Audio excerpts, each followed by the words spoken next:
Hi everyone, welcome back to Network Guru. Want to resize your video in CapCut on mobile?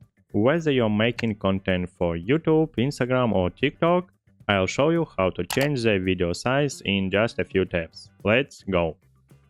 Launch CapCut and open an exciting project or start new one. Then choose your video, tap Add.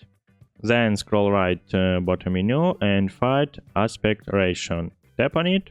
Choose the aspect ratio you want for TikTok, Instagram, YouTube. CapCut will automatically crop or add borders based on your selection.